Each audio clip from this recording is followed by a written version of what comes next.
fantasy football rookies, not just from a rookie-only perspective. We'll be talking about them in terms of how they impact your fantasy leagues in 2019.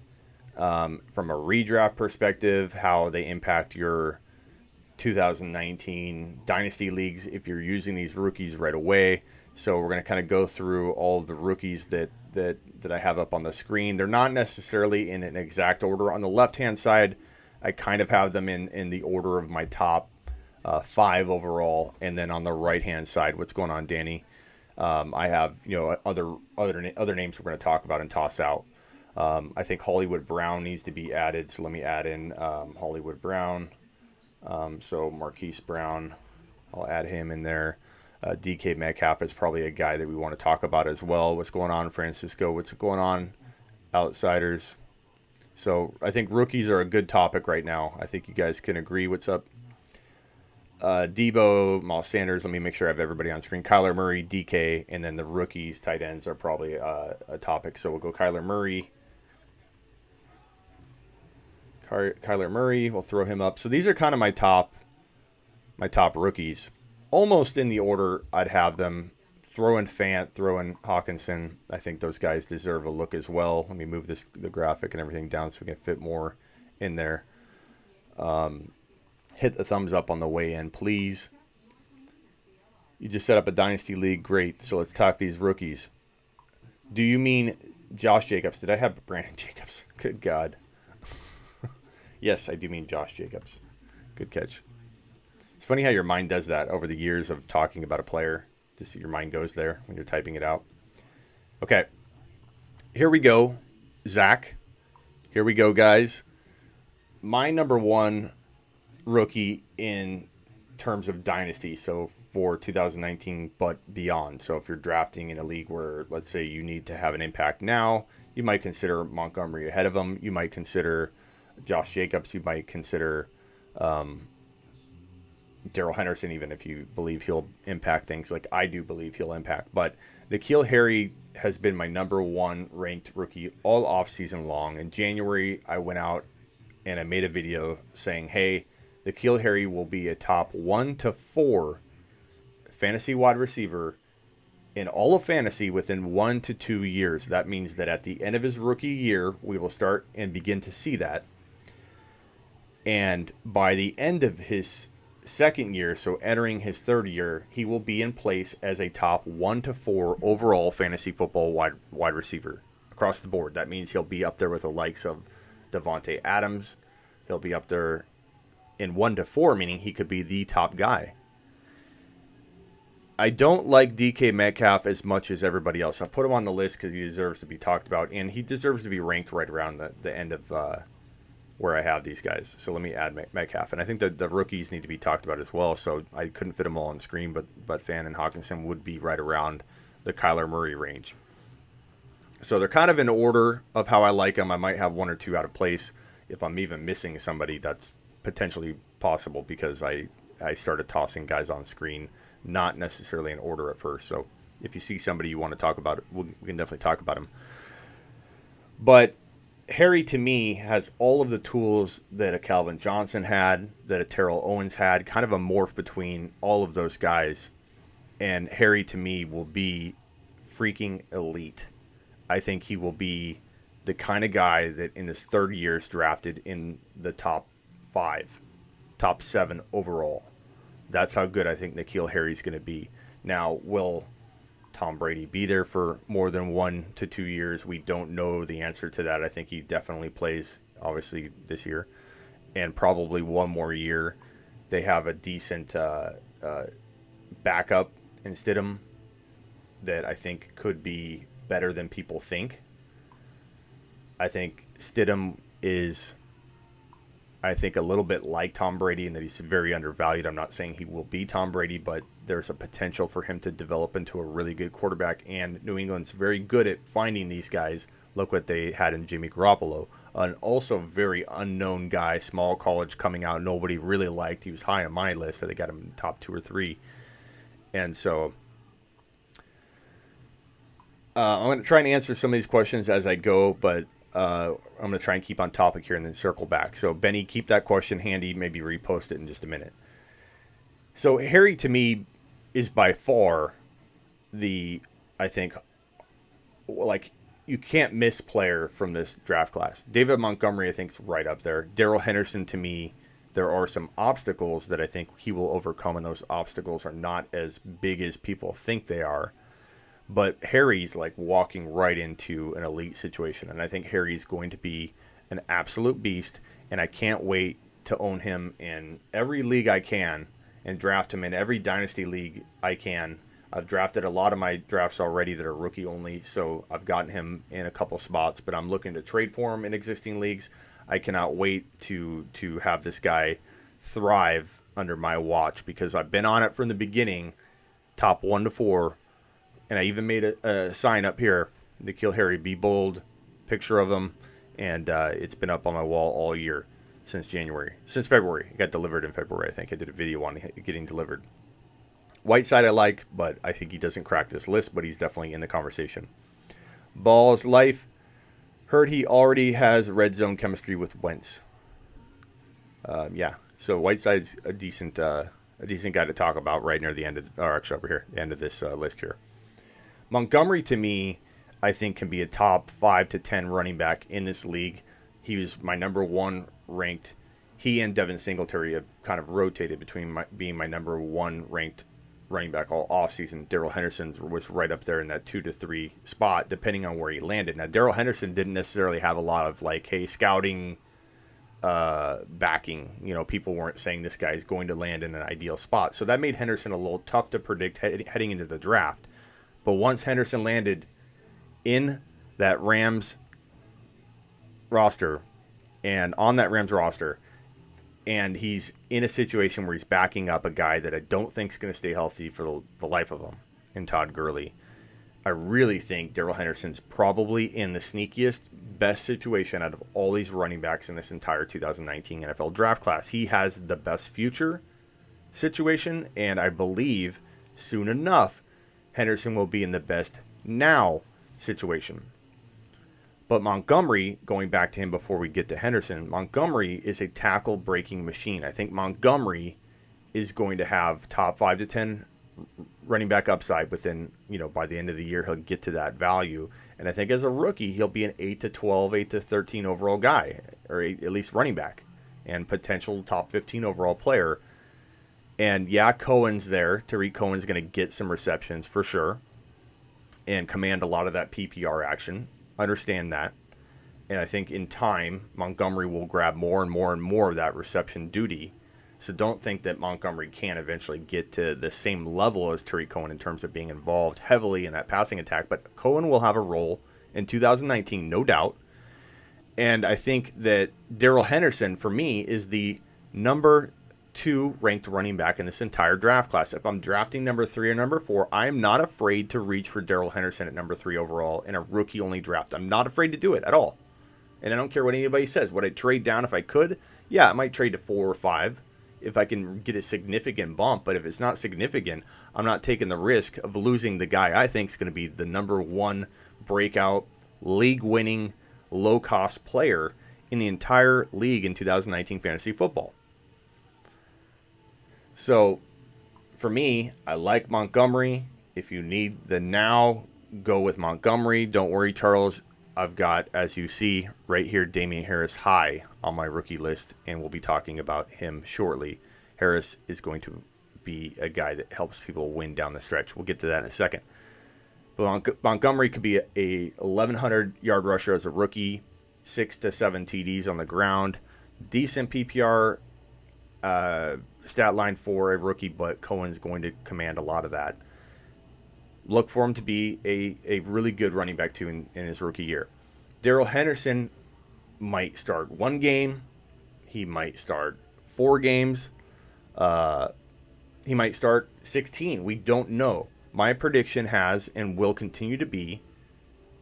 been that Todd Gurley won't be as ready for week 1 as we think.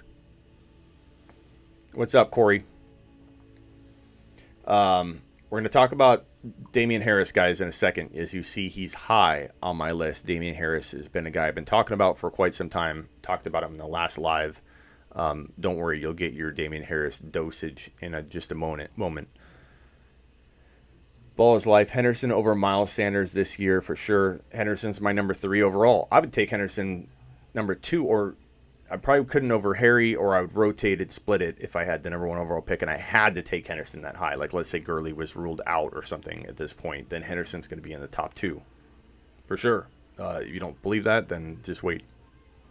So Henderson, to me, I would take at 3 or 4, no question. I don't play around with trying to get cute and let him fall a round or 2 later and try and trade down unless it's a significant move and it helps my team a ton.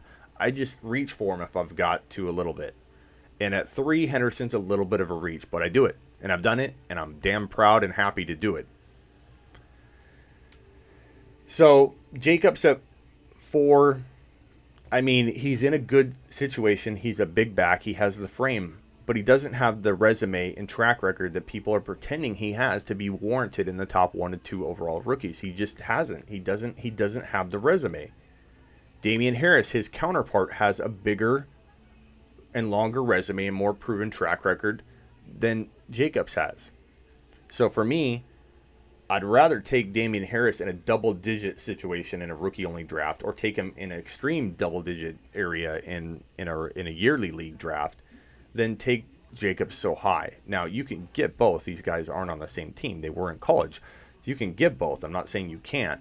But for me, if like I'm making a decision to, draft a different player, like in the 3rd round, you're talking about a George Kittle instead of a Jacobs, or a Damian Williams instead of a Jacobs, or a Pat Mahomes. Yeah, if you don't like QBs early, then don't go that route. But I do like Pat Mahomes in like any draft I'm in, if he falls to the right value into a range where players are very shady and questionable, then I pass on Jacobs at that value and I take like a Damien Harris if I want that running back appeal later. What's up, Jake? So Nikhil Harry is next on my list here. I think Devin Singletary and him kind of rotate between being like my next rank. Let me move this up and actually put Singletary in here because he deserves to be kind of close to this conversation and not on the other side there. Nikhil Harry and Devin Singletary both have appeal to be, I think, monsters of the future and really help you a lot in 2019. Now, Devin Singletary could have a slow start. They might unleash him later. Nikhil Harry could have the opposite effect if Hill, and I do expect Hill to get at least a 3 to 6 game suspension, but there's talk about 6 to 8. Some people still think he's going to get suspended for the entire year. And one of the followers, Plastic, he was talking about how there's a article out there talking about how he must plead guilty or lose his son to something. I don't know how accurate that is, if that report is accurate, but then if he admitted guilt, then he could be in for a year-long ban. I don't know how all that's going to work. No one does yet. There's a lot of speculation, but the current word, the latest word from people close to the NFL situation itself, say that a 0 to 6 game suspension is kind of where it's at. He could get no time missed. We're talking about Tyreek Hill. If he misses 6 to 8 games, Nikhil Harry, a 4.33 guy, and a smidge faster than Tyreek Hill at the combine, at least. I'm not saying Hill hasn't gotten quicker since then. It would not surprise me if Hill was much faster, and I think he is. But Nikhil Harry could get faster too, and combine time-wise, he was a smidge faster. He's a quick guy that's going to absorb a lot, that is a hard worker, and I've seen him in some film this offseason look phenomenal, ready, so motivated, hardworking, ready to absorb from the best passer in the best offense in the NFL. There is no situation that has ever been set up like this before, and I don't know that you could even replicate it again, because when a team usually is lacking a wide receiver 1, you still wouldn't rank the offense number 1, the passing attack number 1, and the QB, label him as the number 1 QB in the NFL and in fantasy football, because lacking that wide receiver would knock that player down. Not the case here. because of Kelsey, Damien Williams, Sammy Watkins, and Nikhil Hardman. Nikhil Hardman will be lunged into a fantasy wide receiver 1 role. I'm not saying he will deliver those stats the whole time, but he will be in the same position that other wide receiver 1s are in. And I think that in spots he will produce massive amounts of points as a rookie if forced to start. If Tyreek Hill plays the whole year, Nikhil Harmon will have a natural progression as a rookie, and he will still be very good, but he won't be like injected into a fast track path of becoming literally a fantasy wide receiver 2. That's how good Nikhil Harmon could be if he's playing 16 games as the number 1 wide receiver there. Let's see. Henry, toss your comment out here. Smitty's advice. I'm following draft best available, getting killed at running back, though. That can happen when you go best player available, but it's all about landing those sleepers. Tell us who you drafted, though. Best player available in your eyes might be different than mine, so I'm not saying I condone the picks yet, but let me know who you went with. Troll is saying rookie wide receivers typically don't produce the rookie year. But Troll, that's exactly my point. Like, you nailed my point and hit it on the head. This is not a normal situation. That's why people need to prepare for Hardman to have a very unique situation that you can't replicate. So you can't even use this for 2020 and say, hey, well, Hardman did it. Hardman's getting thrusted into the number 1 offense with the number 1 player, the number 1 fantasy option, and a vacancy in a spot in the star role, basically.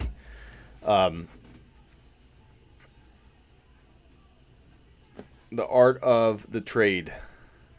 I do a lot of trade talk, and Jake, you'll see that's why I landed in our expert league with football guys. I traded, mind you, a very reputable site. I traded my 2nd and my 4th rounder for Zeke Elliott, who had just been drafted. We were in the 1st round. Elliott had already been taken. We were like in the mid-1st, and I traded my 2nd and my 4th for Elliott. And I have Saquon Barkley, Zeke Elliott, Aaron Rodgers. Damien Williams was my 3rd round pick. I didn't have the 4th. I took Aaron Rodgers in the 5th. I have Darrell Henderson. I have Tyreek Hill, who I stole away in my handcuff special bold prediction before that Hill news broke. Now that it's hard to implement this, but I had Hill and Hardman, Tyreek Hill and Nikhil Hardman as my number 1 wide receiver, and I didn't draft a wide receiver until the 7th and 8th round. So, art of trading, you are right, can help you win leagues, no question about it. Deebo Samuel, up top here. Deebo could be a top 10 to 15 wide receiver, maybe better in the future.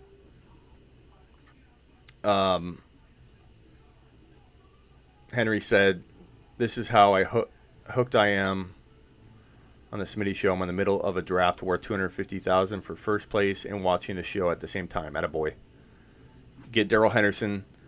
Get Samuels.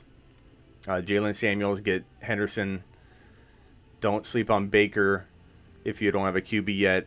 Don't sleep on David Njoku. Don't sleep on Damien Harris. If you're in the middle of your draft, I'm throwing out some league-winning material for you as you draft. Who's your team so far? Did I miss that? Oh, here it is. So here's his team so far. He's in the middle of a draft. Kelsey, Kittle, Allen, Montgomery, Mahomes, Boyd, Kirk. So the 2 tight ends was pretty interesting. I would never do that myself, but you're in a 1.5 per tight end. That could work out for you in a strange way because of the points that you're getting. I think Kittle could finish as the number 1 tight end this year. I know him in the minority there, but I think Kittle's going to go crazy. I'm not a big fan of Allen, so that definitely isn't my pick there. Pick driven by me or my content. I am a big doubter of Keenan Allen at the value that you have to pay. Not that he can't be awesome. I also never take a tight end that early, but in a 1.5 per tight end, it's so hard not to. So I get it. But Mahomes was a fantastic pick that late. Boyd's great. Kirk's good. Get Henderson, get Harris, get Njoku. Try and land those guys, and that could help you win this. Jalen Samuels. Kareem Hunt later if it's a deep roster. That could help you really dominate and fill those running back holes that you have, because that's what it's going to be about. When you hit one Jalen Samuels, kind of like my James Conner prediction. My James Conner was my number 2 bold prediction, written before Bell even thought about holding out. Mahomes was my bold prediction of number 1 bold prediction. Conner was the number 2. Mahomes I wrote before the season had even ended, and he was even handed the starting lineup job yet. So Samuels, you land a player like that. Hunt, Henderson, or Damien Harris, those are the kinds of players that can do and have the same kind of impact that Conner had last year for people that drafted him before that news broke. When they drafted him as a backup, you can win your league with your approach here, because your approach is pretty cool. If you land those running backs, you hit a home run. So good luck and keep at it.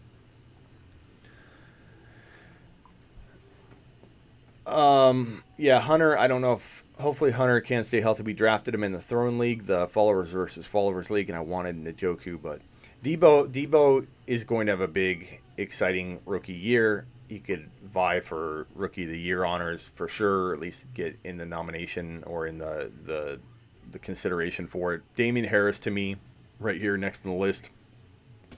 Damien Harris is going to be, in my opinion, one of the biggest steals of the later, like, double-digit round area, because, and I've talked about this well before Sony Michelle knee issues came back up this past week. I've been telling people that he was bone on bone in one of his knees, according to some scouting reports heading into the draft, which is why he fell so far. But I've been talking about Damien Harris before any of that even kind of like rehashed. But they've never had a runner like Damien Harris for a while. They have Sony Michelle kind of in the role that I think Harris is supposed to be in and will be in. And White will have his role. If White, let's say, got hurt, then Michelle would kind of shift over and be that PPR guy, I think, if he was healthy. But Harris has the whole package. And Harris, who played with Josh Jacobs, he was Josh Jacobs' counterpart at Alabama. These two guys, they couldn't play one of them because they had to play both of them. And while Josh Jacobs is the higher-ranked guy, Harris in January was scouted by a lot of rookie scouts as the number 1 running back in this entire draft class. We're talking about very preliminary rankings by a lot of early scouts that Harris was the number 1 prospect. And then he fell. Then Jacobs climbed. And then nobody wanted to rank both of them that high. So Harris fell. Harris became the value grab. Harris had more production, really, in a sense, yardage-wise and stuff, than Jacobs did at Alabama. And I think that Harris is so overlooked, and he's a guy you can get in double-digit rounds that can later on maybe walk you into a playoff, because he's going to be super reliable if he does get into that lineup. Okay, so Myles Sanders I don't necessarily believe in, but I'd take him like around this range, which was crazy to a lot. People had him going number 1, number 2 in like mock drafts very early on, and now he's fallen again. And I was called crazy for having him ranked this low, but I'm sorry. The Eagles are not proven to use their running backs effectively. And I don't know that he on film looks better than any of these other guys. I actually went on a live on Instagram and debated with another fantasy analyst that I liked Harris over Myles Sanders, and he laughed at me. And now you're hearing all this buzz about Michelle, maybe not looking like he's going to be all that healthy. And then now everybody loves Damien Harris and is all over him. So get ready for Harris. It is going to continue to, the Harris train, get moving faster and faster and faster. And people are starting to get on board. Whereas before, they just didn't take notice. I'm a Smitty follower, I guess. I just took Harris in the late 8th. Well, be careful not to take him too early, Henry. You got to know when to take these guys. Make sure you don't. I don't know what players were available to you, but it's all about best player available. And best player available isn't necessarily the guy you're taking in your mind. It's best player available given the value. So if everyone's sleeping on Harris and he's a double-digit guy, like I was saying, he's in double-digit rounds, you can steal him away. Don't just take him because you love him early. Make sure you use your ADP to your advantage. And if Harris has an ADP that's not like non-existent, meaning it's way in double-digit rounds, you're taking him a little early in the 8th round. But I think he could definitely still earn the value for you. But I'm just saying you're limiting the upside when you take a guy way too early. Yep. So I think you reached a little there. You got a little excited there, Henry. You got a little excited. Henry did what a lot of people do to me. They hear me talk a player up, and then all of a sudden they come back to me. So I'll talk Pat Mahomes up, and I'll say people are not realizing how good he's going to be, and you need to make sure you take Mahomes in the third round if there are shady options available. So he's the best option, then take him. Don't worry about this, oh, I'll take a QB later thing. Then I get someone that emails me the next day and says, Smitty, I did what you said. I took Pat Mahomes number 1 overall at a 4-point per TD league. I hope you're right. And then I'm like, whoa. Pump the brakes. I didn't say to take Pat Mahomes number 1 overall. I told you he's an amazing value that could be the top-ranked running back or top-ranked QB easily, top-ranked overall player easily by the end of the year, and that he's a steal in the third round. And then that person put the words in my mouth and said that I said, go get him in the first overall pick. So be careful where you take a guy just because I'm talking him up. Use ADP to your advantage. Yeah, Harris has flown up the draft board lately. I think 8th could be a little early because you could steal him later. But I'm not saying you won't earn it. But 8th round, that's not horrible, Henry. Don't think I'm saying you made a huge mistake. I'm just saying maximize the value of the guys I'm talking about. So Myles Sanders could be okay, but I'm not super high on him. A.J. Brown, I love A.J. Brown's route running ability. Probably the most polished guy in the draft class in terms of running wide receiver routes, but he landed in a very crappy spot. Could that spot change and develop? Of course it can. Look what happened in Arizona in 1 calendar year. They have Rosen, now they have Murray. Very much a 180 material there, and that could happen for A.J. Brown, so don't give up all hope that he'll be a top 10 wide receiver because he for sure can. Hollywood Brown is he's in a bad spot as well in Baltimore, let's be honest, but a lot of talent, so hopefully that turns around for him. Kyler Murray could be a top 8 to 10 fantasy QB as a rookie because of his running ability and the amount of points he will rack up running the ball. That Arizona air raid offense, which will be spread out, will help minimize his mistakes and slow the game down a little bit for him. And he'll have better ability to make decisions slower as a rookie.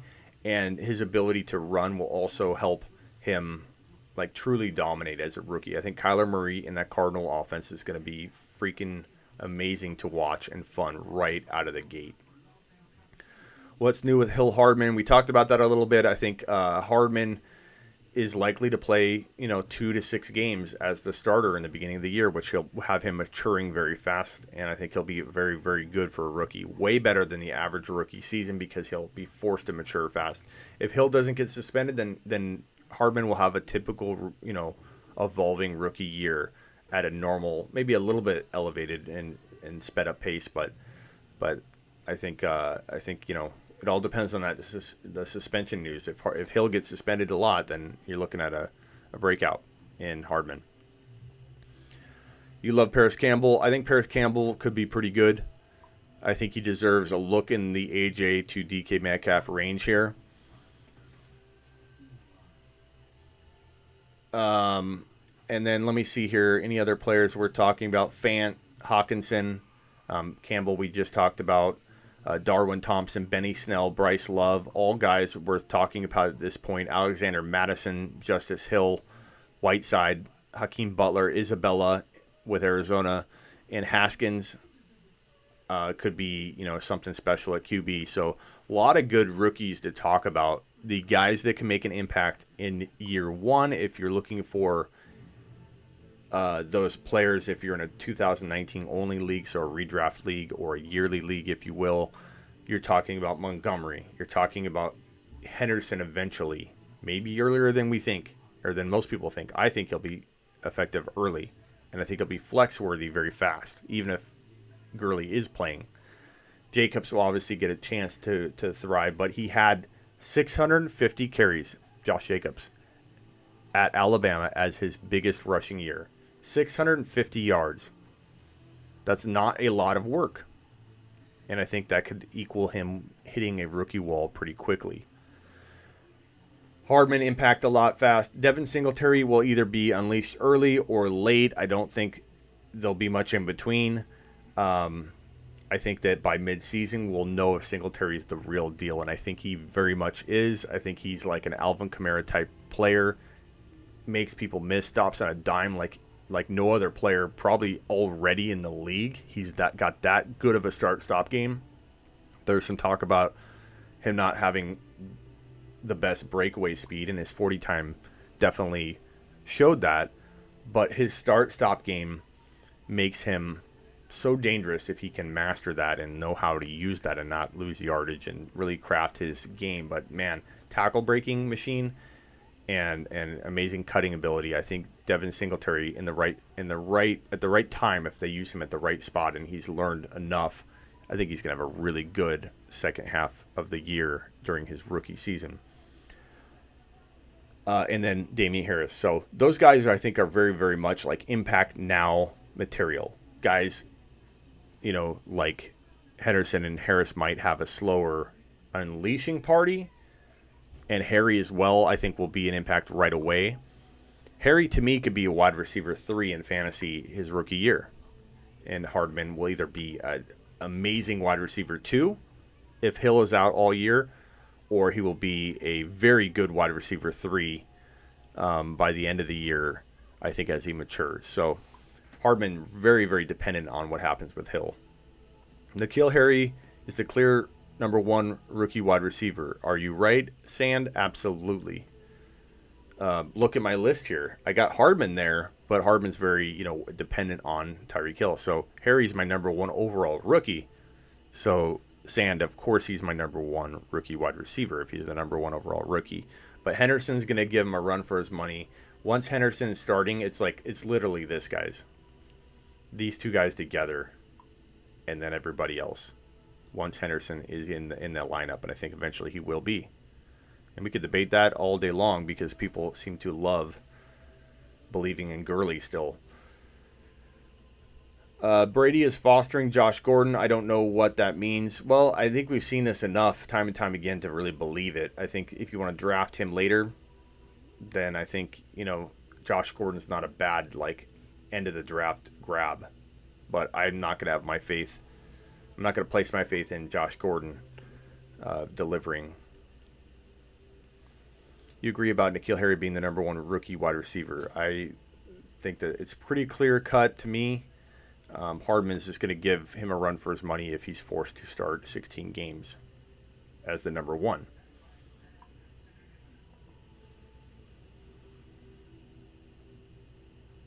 You will debate the Henderson all day. Debate? You mean that Gurley's going to rebound? I'll debate it till my last breath. So Henderson's not worth a top 5 pick. He's worth a top 3 pick. Just to correct you there, troll. Malcolm Brown, he's okay. He is a product. He is a product of that system, which would produce a very good player regardless of who started. Look at C.J. Anderson. Do you guys really believe C.J. Anderson was a very good running back? He was okay at best, but in that offense, he was set up to thrive. Situation is half the battle. So Malcolm Brown would do okay, for sure. And he looks okay, for sure. But Darrell Henderson is like elite Alvin Kamara type talent. And that's not my opinion. That is fact based on the fact that he had more 20 and 40 plus yard runs than anybody in the nation coming out of college in 2019 by a lot. So he is an explosive home run hitting player, proven player, who had 1,900 plus yards, 22 rushing touchdowns, and 25 total touchdowns in college. So Henderson's special. Henderson is special. Why can't Henderson handle that kind of workload? What makes you think that? He's a 1,900-yard rusher, 25 total touchdowns in college. What makes you think he can't handle that? Troll, I'm okay with you saying Brown is as well. I'm not going to argue that Brown can't be a 3-down back. But to say that Henderson won't be a 3-down back, that's like a very, very big assumption you're making there versus saying, hey, I think Brown's is going to be better. So I don't really understand how you got there. But I appreciate your opinion, and I think there's an argument to be made for Brown. I'm just not going to be making that argument. But I do understand it and appreciate it. And there are a lot of Brown supporters, so you're not alone, troll. But I think to say that Henderson cannot handle the workload is just a very, very big assumption to make. Only 18 likes so far. Smash that button, says Henry. Thank you. Please, yeah, guys, if we constantly have 30 to 50 people in the room, please hit that thumbs up.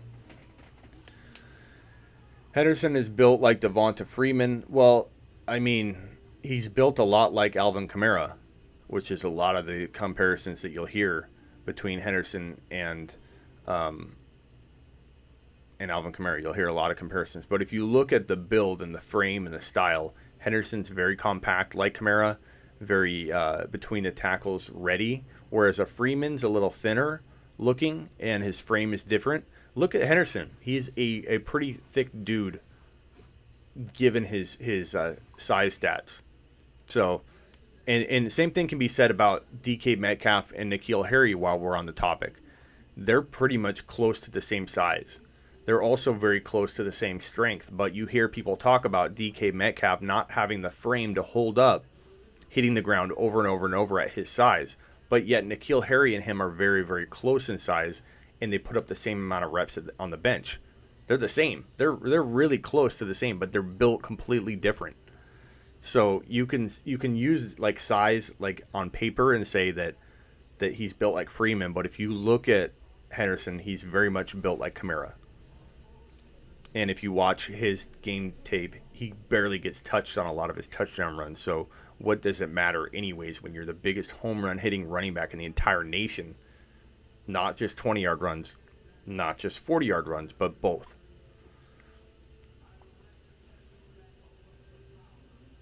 Metcalf may just be in the best spot. Sand, he could be. I like Metcalf in this situation. I just don't know how I feel about that. Thank you guys for hitting that thumbs up. It really helps. Silver Rapture, I think 209 pounds.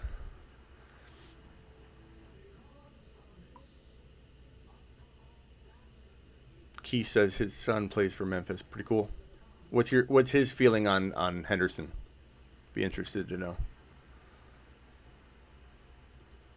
Roger, I just don't see how Gurley can play if he takes one shot. That's the thing. Gurley being healthy is like what does that even mean? It means that he can run and cut in practice, but like you said, one hit to the knee, he's got that spacing between his knee shrinking, which is basically arthritis when your knee's getting closer to bone on bone, and eventually you will need a total knee replacement when you have degenerative issues in your knee at 24, 25, 26 years old. Whenever you're in that range, you're looking at a total knee eventually.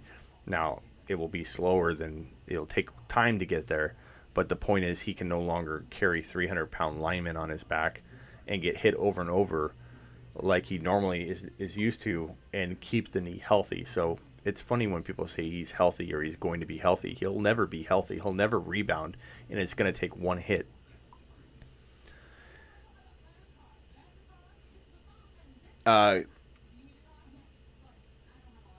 You watch him in practice. So you're saying Freeman in a bad way, Keith, or are you saying you like him? Because Freeman still has the potential to be a top 10 running back this year. I think Devonta Freeman in the 4th round has very little risk. I think Devonta Freeman as a top 10 running back value would be risky because he has to prove he's healthy. But Devonta Freeman was a monster for a short period of time and still is a potential top 10 running back at 4th round value. So when you say he's a Freeman, doesn't really scare me off just because Freeman himself didn't stay healthy. His build is fine. And again, Henderson's built differently. So I don't see the comparison when I look at the frame. His style, well, that's great. If his style is like Freeman. Freeman's a good running back. Freeman was a top 2 running back at one point. So there's nothing wrong with comparing him to Freeman. Yeah, Gurley is done, bro. Sorry. Yeah, I agree. Singletary is a good dynasty pick. I like Singletary. Singletary's going to be a machine if he gets a chance, man. Can't wait for Singletary to be unleashed. Keith, best running back in the draft. Great kid on and off the field. Okay, so you're okay with the Freeman. I didn't know, Keith, if you meant Freeman was a bad comparison or he's a Freeman, he's going to get hurt or something like that. I wasn't sure where you're headed with that. I like Freeman. I think Devonta Freeman's a great value right now. I'm not saying he's worth a top 10 running back value. I'm saying he, in the 4th round, has that small appeal. I don't know Freeman. I think he'll be hurt. Cuff Ito and Freeman together if you do go with both. But in the 4th round, Roger, tell me what running backs feel like much safer. You got Kerryon Johnson. I like him. I like Kerryon. But I also like Freeman. I mean, you're looking at the same kind of running back in that 4th round. So Freeman is a very low risk in the 4th round.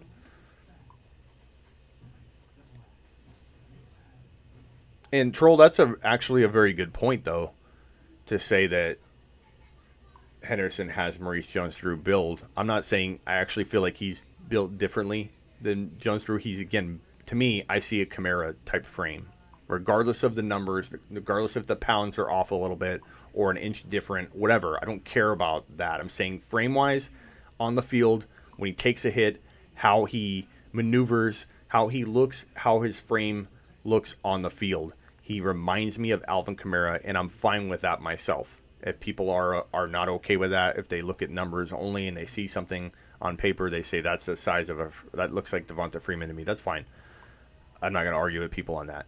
But if you comp him to Jones-Drew, that's a good way to say, hey, he held up. You can't really talk about how a player at that size can't because they have. And Keith said, I love Freeman. Okay, so yours was all positive, Keith. I was just making sure because there's a lot of Devonta Freeman hate out there. All right, guys. Any other topics real quick before I jump off? I just want to get on here and do a rookie segment. I get a lot of requests for rookie content, and I went on Instagram Live and said, hey, what do you guys want to talk about? And then somebody said rookies. I'm like, you know what? I've been asked about that a ton. Why not talk about it? So this is a good topic.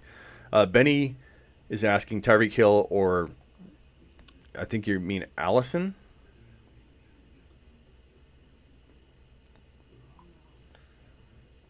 You mean Allison? It depends on where the rookie pick is for Hill, but I think Hill has more value than a late first rounder. So,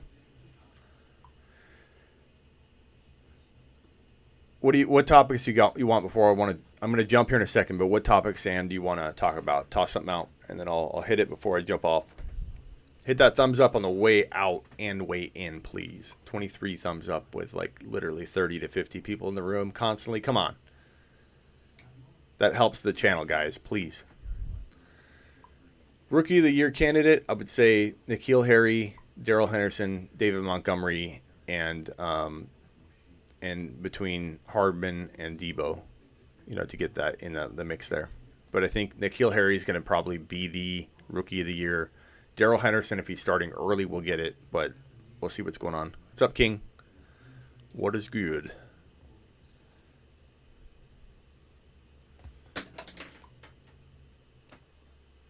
Allison, I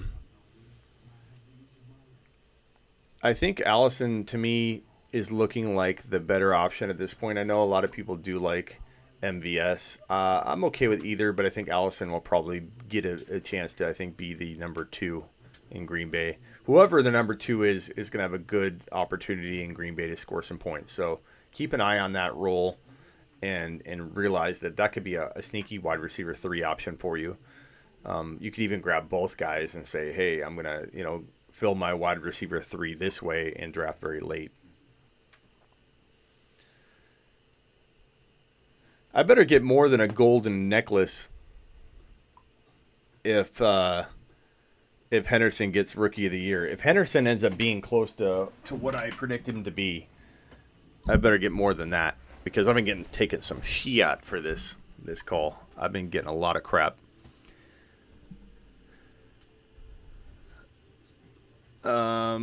Agent says your one of, if not the best fantasy football channel out there. In my opinion, better than the Counselor. Thank you, sir. Counselor's good people. I know he has his own style that either rubs people the wrong way or the right way. But, we get along, and he actually has been a big help. And I commend him for jumping into the Throne League on Instagram that I created and making that very, very, very, very big. So he had a big hand in making the popularity of that league grow fast. So I can't really rip on him, even though I don't like the first overall pick that he made in David Johnson. That was crazy high. But he rips on a lot of my picks, so I don't feel bad ripping on it. But I do at least appreciate the Counselor and what he adds, his value to the league. Sand is saying, Smitty, I'll buy you a new car if Hendy wins Rookie of the Year. All right, I'll take it, or I'll take a super chat donation. Either way will work.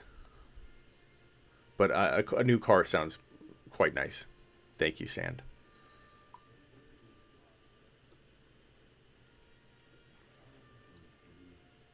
Agents, you're a big fan of the Counselor as well. Let's see.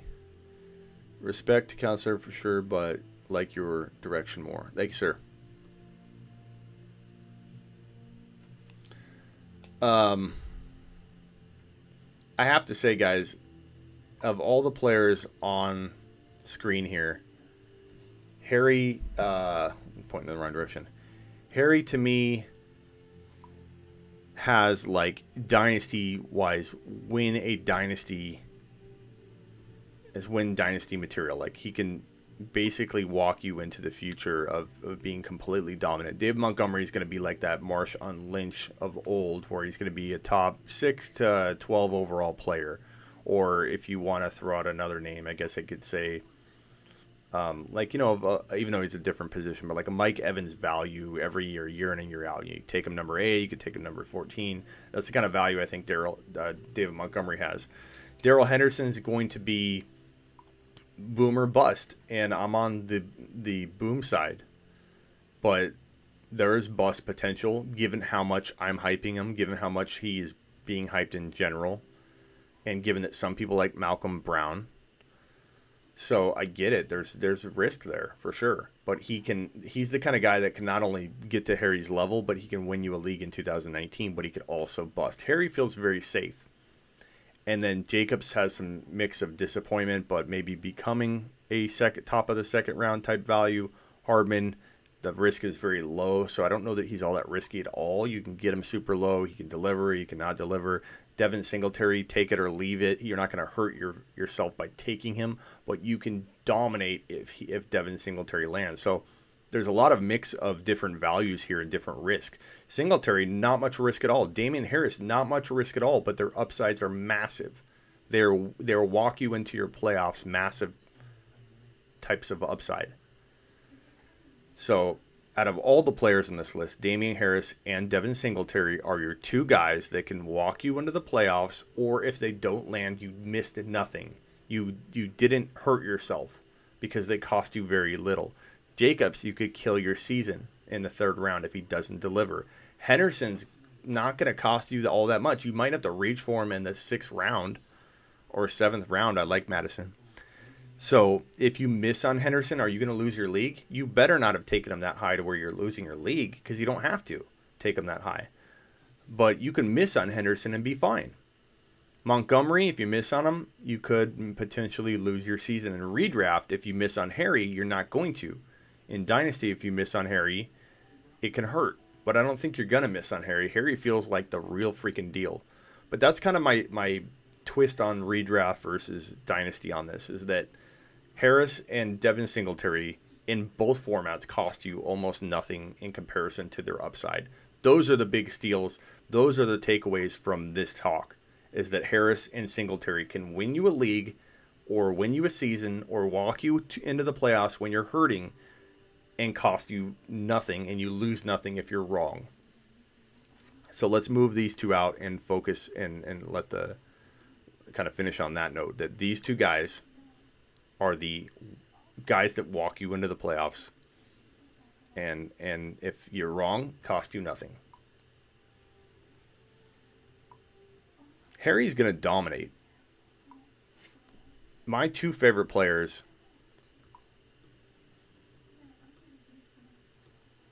My four. I mean, I like Hardman too. But my two favorite players are Henderson and Harry. Montgomery to me is freaking in the middle. Like, I love him, but Henderson and Harry I have to own. I just have to.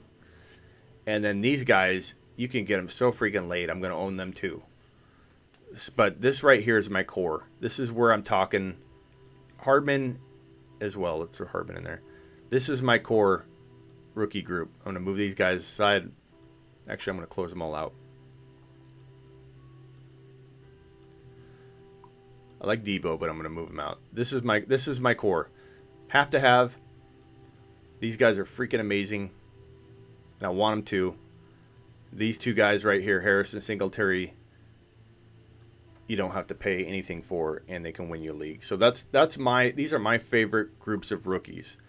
Must-haves, guys that are going to dominate, I think, given the value, and be very safe. And then your low risk, almost zero risk guys that can win you a league. So that's it. These are my rookies here. This is how I evaluate them. This is what goes through my mind when I'm on the clock. Who can hit my home run? Who can win me a league and build a dynasty and not really risk too much? And then these are the guys that I want also. There you have it, guys. I think I'm done for the day. It was a good show, 51 minutes. I appreciate it. Please hit the thumbs up on the way out. Subscribe, follow, get some, and get over to Instagram and follow me there. Get involved in the Throne League. We're going to be on the clock very soon with our 8th overall pick. I think we're going to go with, like a Hunt or Jalen Samuels or a Nikhil Harry. It's a redraft, but I think Nikhil Harry would be a great wide receiver for us. That's it. I'm jumping. I appreciate you. You guys make this channel what it is. I don't want to leave. We got 34 people in the room. I hate leaving when we have a full room. I wish I could stay. But please hit thumbs up on your way out. And I'm going to do lives more. I think you guys respond. Do you guys like the lives more than the pre-recorded stuff? I like to do a mixture of both. But I think that you guys get a good amount of value out of these Q&As. And it does bring up a lot of good topics that I wasn't going to talk about. Until next time, counting down the fantasy football season, you demand, says Sand.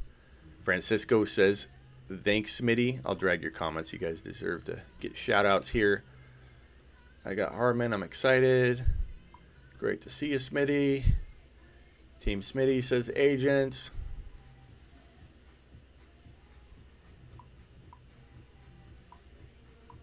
Live 100. You like lives? Agents loves it. Fantasy Talker in the mix. Instagram and YouTube. I can't see. You guys are filling up my screen. All right, guys. I'm out of here. Appreciate you. You guys rock.